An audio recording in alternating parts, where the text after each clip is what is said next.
रामू एक मेहनती किसान होते हैं। उनकी पत्नी भी बहुत मेहनती होती है। उनकी एक साल की बेटी होती हैं जिनका नाम नायरा होता है।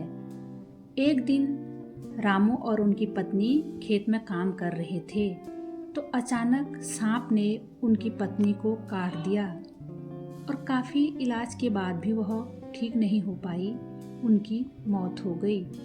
अब रामू बहुत अपसेट रहने लग गए।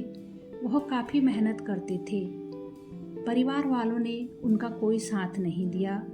साथ में छोटी सी बेटी को भी वह खेत में ले जाते थे और वहीं उसकी देखरेख करते थे और खेत का काम भी करते थे। जब नायरा धीरे धीरे बड़ी होने लग गई तो वह पिताजी का हाथ बटाने लग गई। वह पढ़ाई भी करती थी और धीरे धीरे घर का सारा काम भी संभालने लग गई। और उसकी जो ताईजी थी वह बहुत खड़ूस औरत थी। उनकी भी अपनी एक बेटी थी जिसका नाम रोजी था। वह नायरा से बिल्कुल अलग थी। उसे काम नहीं आता था। वह पढ़ाई में होशियार थी। घर का काम बिल्कुल नहीं जानती थी, लेकिन नायरा से बड़ी थी। नायरा को सारे गांव वाले बहुत पसंद करते थे। वह सभी से बहुत मिलजुल कर रहती थी। अब दोनों शादी के लायक हो गई। एक दिन घर में रिश्ता आया।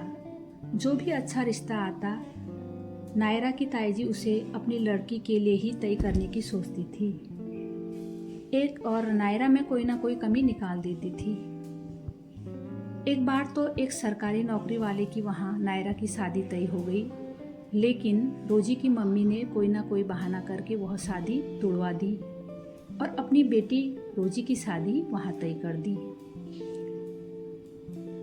उस लड़के की शादी नायरा से नहीं हुई। वहाँ नायरा की शादी भी एक नॉर्मल परिवार में कर दी गई। उस लड़के की प्राइवेट जॉब थी।